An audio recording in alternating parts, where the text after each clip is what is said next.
अस्सलाम वालेकुम नेमत कदे दे नाजरीन जी आया नू अस्सलाम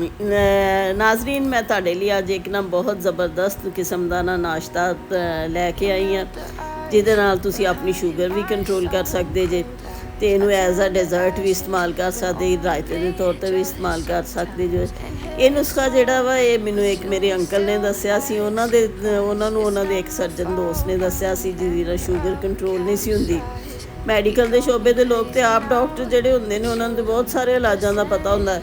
ਲੇਕਿਨ ਉਹਨਾਂ ਨੇ ਮੈਨੂੰ ਦੱਸਿਆ ਕਿ ਉਹ ਡਾਕਟਰ ਸਾਹਿਬ ਆਂਦੇ ਨੇ ਕਿ ਮੇਰੀ ਸ਼ੂਗਰ 600 ਤੋਂ ਥੱਲੇ ਨਹੀਂ ਸੀ ਆਉਂਦੀ 600 ਤੱਕ ਰਹਿੰਦੀ ਸੀ ਮੈਂ ਹਸਪੀਟਲ 'ਚ ਰਹਿ ਕੇ ਵੇਖ ਲਿਆ ਕੰਟਰੋਲ ਨਹੀਂ ਹੋਈ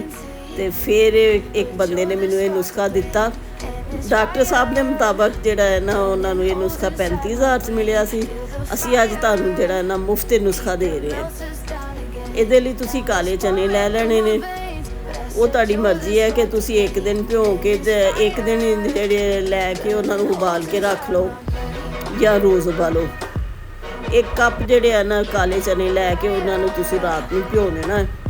ਭਿਓ ਕੇ ਉਹਨਾਂ ਨੂੰ ਤੁਸੀਂ ਸਵੇਰ ਉੱਠ ਕੇ ਧੋ ਕੇ ਤੇ ਉਹਨਾਂ ਦੇ ਜਿਹੜਾ ਨਾ ਗਲਾ ਲੈਣਾ ਇਹਨਾਂ ਦੇ ਵਿੱਚ ਜਿਹੜਾ ਪਾਣੀ ਪਾਉਣਾ ਵਾ ਤੁਸੀਂ ਉਹ ਪਾਣੀ ਜਿਹੜਾ ਨਾ ਚਨਿਆਂ ਦੇ ਵਿੱਚ ਸੁਕਾਉਣਾ ਹੈ ਉਹਨੂੰ ਤੁਸੀਂ ਡਰੇਨ ਨਹੀਂ ਕਰਨਾ ਚਨਿਆਂ ਦੇ ਮਤਲਬ ਤੁਸੀਂ ਜਾਣਦੇ ਹੋ ਕਿ ਬਹੁਤ ਜ਼ਿਆਦਾ ਤਾਕਤਵਰ ਹੁੰਦੇ ਨੇ ਤਾਕਤ ਦੀ ਜਿਹੜੀ ਇਕਾਈ ਆ ਉਹ ਇੱਕ ਨਾ ਹਾਰਸ ਪਾਵਰ ਕਹੀ ਜਾਂਦੀ ਹੈ ਚਨੇ ਤੁਹਾਨੂੰ ਪਤਾ ਘੋੜਿਆਂ ਦੀ ਖੁਰਾਕ ਹੁੰਦੀ ਹੈ ਅੰਦਾਜ਼ਾ ਕਰੋ ਕਿ ਇਹਦੇ ਵਿੱਚ ਕਿੰਨੀ ਜ਼ਿਆਦਾ ਤਾਕਤ ਹੋਏਗੀ ਸ਼ੂਗਰ ਦੇ ਮਰੀਜ਼ਾਂ ਨੂੰ ਜਿਹੜੀ ਨਾ ਕਮਜ਼ੋਰੀ ਹੋ ਜਾਂਦੀ ਆ ਪ੍ਰੋਟੀਨ ਦੀ ਕਮੀ ਹੋ ਜਾਂਦੀ ਆ ਹੋਰ ਬਹੁਤ ਸਾਰੀਆਂ ਕਮਜ਼ੋਰੀਆਂ ਹੁੰਦੀਆਂ ਉਹਦੇ ਲਈ ਚਨੇ ਬਹੁਤ ਅੱਛੇ ਨੇ ਦੂਸਰੀ ਜਿਹੜੀ ਚੀਜ਼ ਪਾਉਣੀ ਆ ਅਸੀਂ ਉਹ ਇਹਦੇ ਵਿੱਚ ਨਾ 1 ਚਮਚ ਤੋਖ ਮਲੰਗਾ ਦਾ ਪਾਉਣਾ ਤੋਖ ਮਲੰਗਾ ਤੁਹਾਨੂੰ ਜਿਸ ਤਰ੍ਹਾਂ ਕਿ ਤੁਸੀਂ ਜਾਣਦੇ ਜੇ ਆਪ ਸਿਆਣੇ ਜੇ ਕਿ ਹਾਰਟ ਦੀਆਂ ਬਿਮਾਰੀਆਂ ਸ਼ੂਗਰ ਮਿਹਦੇ ਦੇ ਅਮਰਾਜ਼ ਅੰਤੜੀਆਂ ਜਿਗਰ ਦੀਆਂ ਬਿਮਾਰੀਆਂ ਗਰਜ਼ ਇਹ ਕਿ ਤਿੱਬ ਦੇ ਮੁਤਾਬਕ ਜਿਹੜੀਆਂ ਨਾ ਇਹ 100 ਜਿਹੜੀਆਂ ਨਾ ਜ਼ਿੱਦੀ ਬਿਮਾਰੀਆਂ ਉਹਨਾਂ ਦਾ ਇਲਾਜ ਆ ਗਰਮੀਆਂ ਦੇ ਵਿੱਚ ਅਸੀਂ ਇਹਦਾ ਆਮ ਪਾਣੀ ਦੇ ਵਿੱਚ ਸ਼ਿਕੰਜਵੀਆਂ ਸ਼ਰਬਤਾਂ ਵਿੱਚ ਇਸਤੇਮਾਲ ਕਰਦੇ ਹਾਂ ਗਰਮੀ ਨੂੰ ਦੂਰ ਕਰਨ ਲਈ ਇਹ ਖੂਨ ਨੂੰ ਸਾਫ਼ ਕਰਦੀਆਂ ਨੇ ਅੰਤੜੀਆਂ ਨੂੰ ਸਾਫ਼ ਕਰਦੀਆਂ ਨੇ ਇਹਦੇ ਬਹੁਤ ਜ਼ਿਆਦਾ ਫਵਾਇਦ ਨੇ ਗਰਮੀਆਂ ਦੇ ਵਿੱਚ ਜਿਹੜੀਆਂ ਅਸੀਂ ਤੋਖ ਮਲੰਗਾ ਬਹੁਤ ਜ਼ਿਆਦਾ ਇਸਤੇਮਾਲ ਕਰਦੇ ਹਾਂ ਤਾਂ ਕਿ ਸਾਡੀ ਗਰਮੀ ਜਿਹੜੀ ਆ ਰਿਲੀਫ ਹੋ ਮਿਲੇ ਸਾਨੂੰ ਉਹਦੇ ਵਿੱਚ ਗਰਮੀ ਦੇ ਵਿੱਚ ਸਾਡੀਆਂ ਦੀ ਕਿਉਂਕਿ ਬਹੁਤ ਸ਼ਦੀਦ ਗਰਮੀਆਂ ਹੁੰਦੀਆਂ ਨੇ ਇਹਨੂੰ ਤੁਸੀਂ ਬੱਚਿਆਂ ਵੱਡਿਆਂ ਨੂੰ ਵੀ ਖਵਾ ਸਕਦੇ ਹੋ ਲੇਕਿਨ ਸ਼ੂਗਰ ਦੇ ਮਰੀਜ਼ਾਂ ਲਈ ਇਹ ਬੜੀ ਬਿਹਤਰੀਨ ਚੀਜ਼ ਆ ਤੀਸਰੀ ਚੀਜ਼ ਜਿਹੜੀ ਉਹ ਦਹੀਂ ਆ ਤਿੱਬੇ ਨਬਵੀ ਦੇ ਵਿੱਚ ਤੁਸੀਂ ਦਹੀਂ ਦੀਆਂ ਖਸੂਸੀਅਤ ਪੜ੍ਹ ਸਕਦੇ ਜੇ ਇਹਨੂੰ ਮਿਹਦੇ ਦਾ ਡਾਕਟਰ ਵੀ ਆਖਿਆ ਜਾਂਦਾ ਹੈ ਹਕੀਮ ਲੁਕਮਾਨ ਦੇ ਮੁਤਾਬਕ ਵੀ ਦਹੀਂ ਦੀ ਬਹੁਤ ਜ਼ਿਆਦਾ ਅਹਿਮੀਅਤ ਹੈ ਹਕੀਮ ਲੁਕਮਾਨ ਆਂਦਾ ਆ ਕਿ ਤੁਸੀਂ ਜਿਹੜਾ ਇਹਨਾਂ 24 ਘੰਟਿਆਂ ਵਿੱਚ ਇੱਕ ਇਨਸਾਨ ਨੂੰ ਦੁੱਧ ਜਾਂ ਦਹੀਂ ਨਾਲ ਆਪਣੇ ਦੰਦਾਂ ਨੂੰ ਜ਼ਰੂਰ ਭਿਉਣਾ ਚਾਹੀਦਾ ਇਹ ਇੰਨਾ ਜ਼ਿਆਦਾ ਜ਼ਰੂਰੀ ਹੁੰਦਾ ਇਨਸਾਨੀ ਸਿਹਤ ਵਾਸਤੇ ਦਹੀਂ ਦੇ ਵਿੱਚ ਤੁਸੀਂ ਜਿਹੜੀਆਂ ਨੇ ਨਾ ਦਹੀਂ ਲੈ ਕੇ ਤੁਸੀਂ ਕੋਸ਼ਿਸ਼ ਤੇ ਇਹ ਤੁਹਾਡੀ ਹੋਣੀ ਚਾਹੀਦੀ ਹੈ ਕਿ ਤੁਸੀਂ ਦਹੀਂ ਨਾ ਘਰ ਵਿੱਚ ਜਮਾਓ ਕਿਉਂਕਿ ਬਾਜ਼ਾਰ ਦਾ ਜਿਹੜਾ ਅਸੀਂ ਦਹੀਂ ਇਸਤੇਮਾਲ ਕਰਦੇ ਹਾਂ ਉਹ ਖਾਲਸ ਨਹੀਂ ਹੁੰਦਾ ਅਸੀਂ ਜਿਹੜਾ ਨਾ ਤੁਸੀਂ ਇਸ ਦਹੀਂ ਨੂੰ ਰਾਤ ਜਮਾ ਲਓ ਤੇ ਫਿਰ ਤੁਸੀਂ ਦਹੀਂ ਜਿਹੜਾ ਹੈ ਬੱਚਿਆਂ ਦੀ ਗਰੋਥ ਲਈ ਬਹੁਤ ਜ਼ਿਆਦਾ ਲਾਜ਼ਮੀ ਜੁਜ਼ਵ ਹੁੰਦਾ ਹੈ ਉਹਨਾਂ ਦੀ ਹੱਡੀਆਂ ਦੀ ਤਾਮੀਰ ਲਈ ਤੇ ਇਹ ਤੁਸੀਂ ਆਪਣੇ ਬੱਚਿਆਂ ਨੂੰ ਜ਼ਰੂਰ ਦਿਆ ਕਰੋ ਆਹ ਵਾਲਾ ਜਿਹੜਾ ਤੁਸੀਂ ਡੈਜ਼ਰਟ ਹੈ ਜਾਂ ਸਲਾਦ ਕਹਿ ਲਓ ਤੁਸੀਂ ਇਹਨੂੰ ਰਾਇਤਾ ਕਹਿ ਲਓ ਇਹਨੂੰ ਤੁਸੀਂ ਬਣਾ ਕੇ ਆਪਣੇ ਬੱਚਿਆਂ ਨੂੰ ਜ਼ਰੂਰ ਦਿਓ ਕਿਉਂਕਿ ਇਹਦੇ ਵਿੱਚ ਬਹੁਤ ਜ਼ਿਆਦਾ ਤਾਕਤਵਰ ਅਜਜ਼ਾ ਪਾਏ ਨੇ ਤੇ ਬੱਚਿਆਂ ਨੂੰ ਬਹੁਤ ਜ਼ਿਆਦਾ ਸਿਹਤ ਤੰਦਰੁਸਤੀ ਦੇਗਾ ਇਹਨਾਂ ਸਾਰੀਆਂ ਚੀਜ਼ਾਂ ਨੂੰ ਤੁਸੀਂ ਨਾ ਮਿਕਸ ਕਰ ਲਓ ਮਿਕਸ ਕਰਕੇ ਇਹ ਨੁਸਖਾ ਇਹ ਨਹੀਂ ਇਹਦਾ ਮਤਲਬ ਹੈ ਕਿ ਤੁਸੀਂ ਨੁਸਖਾ ਇਸਤੇਮਾਲ ਕਰੋ ਤੇ ਨਾਲ ਜਿਹੜਾ ਹੈ ਨਾ ਅਸੀਂ ਤੇ ਸ਼ੂਗਰ ਦੇ ਇਲਾਜ ਲਈ ਇਸਤੇਮਾਲ ਕਰਨ ਡਏ ਆ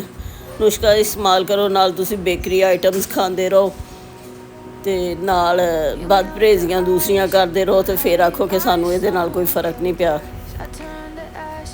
ਤੁਸੀਂ ਨਾਜ਼ਰੀਨ ਇਹਨੂੰ ਨਾ ਯੂਜ਼ ਕਰਨ ਤੋਂ ਬਾਅਦ ਜਿਹੜਾ ਹੈ ਨਾ ਮੈਨੂੰ ਕਮੈਂਟਸ ਵਿੱਚ ਆਪਣੀ ਰਾਏ ਦਾ ਇਜ਼ਹਾਰ ਜ਼ਰੂਰ ਕਰਿਓ ਇਹਦੇ ਫਵਾਇਦ ਜਿਹੜੇ ਨੇ ਨਾ ਉਹ ਤੁਸੀਂ ਬਹੁਤ ਜਲਦੀ ਮਹਿਸੂਸ ਕਰੇਗੋ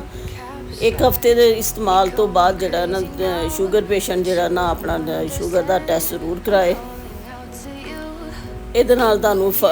ਮਹਿਸੂਸ ਹੋਏਗਾ ਕਿ ਤੁਹਾਨੂੰ ਕਿੰਨਾ ਜ਼ਿਆਦਾ ਫਾਇਦਾ ਹੋਇਆ ਹੈ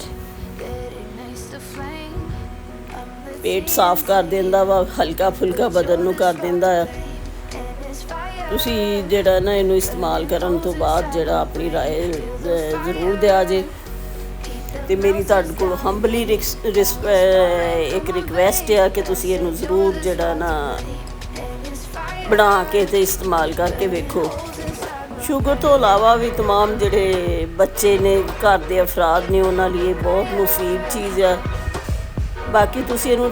ਟੇਸਟ ਇਹਦੇ ਨੂੰ ਵਧਾਉਣ ਲਈ ਜਾਂ ਚੇਂਜ ਕਰਨ ਲਈ ਤੁਸੀਂ ਇਹਦੇ ਵਿੱਚ ਚਾਟ ਮਸਾਲਾ, ਕਾਲੀਆਂ ਮਿਰਚਾਂ, ਨਮਕ ਜਿਹੜਾ ਹੈ ਨਾ ਤੁਸੀਂ ਉਹ ਆਪਣੀ ਮਰਜ਼ੀ ਦੇ ਮੁਤਾਬਕ ਪਾ ਸਕਦੇ ਜੇ। ਘੱਟ ਜਾਂ ਵੱਧ ਮਿਰਚਾਂ, ਨਮਕ ਜਿਹੜਾ ਨਾ ਘੱਟ ਕਰ ਸਕਦੇ ਜੇ, ਵੱਧ ਕਰ ਸਕਦੇ ਜੇ, ਇਹ ਤੁਹਾਡੀ ਆਪਣੀ ਮਰਜ਼ੀ ਹੈ। ਮੇਰੀ ਤੁਹਾਡੇ ਕੋਲੋਂ ਹੰਬਲੀ ਰਿਕੁਐਸਟ ਹੈ ਕਿ ਤੁਸੀਂ ਇਹਨੂੰ ਇੱਕ ਵਾਰੀ ਨਾ ਇਸਤੇਮਾਲ ਜ਼ਰੂਰ ਕਰੋ। ਤੁਸੀਂ ਇਹਨੂੰ ਐਜ਼ ਰਾਇਤੇ ਦੇ ਤੌਰ 'ਤੇ ਵੀ ਬਣਾ ਕੇ ਇਸਤੇਮਾਲ ਕਰ ਸਕਦੇ ਜੇ। ਇਹ ਬਹੁਤ ਜ਼ਿਆਦਾ ਅੱਛੀ ਚੀਜ਼ ਹੈ, ਇਹਦੇ ਬਹੁਤ ਜ਼ਿਆਦਾ ਫਵਾਇਦ ਨੇ। ਟੇਸਟ ਦੇ ਲਿਹਾਜ਼ ਨਾਲ ਵੀ ਇਹ ਬਹੁਤ ਮਜ਼ੇਦਾਰ ਹੁੰਦਾ ਹੈ। ਜਦੋਂ ਤੁਸੀਂ ਇਹਨੂੰ ਇਸਤੇਮਾਲ ਕਰੋਗੇ ਤਾਂ ਤੁਸੀਂ ਮੈਨੂੰ ਬਿਲਕੁਲ ਦੁਆਵਾਂ ਦਿਓਗੇ।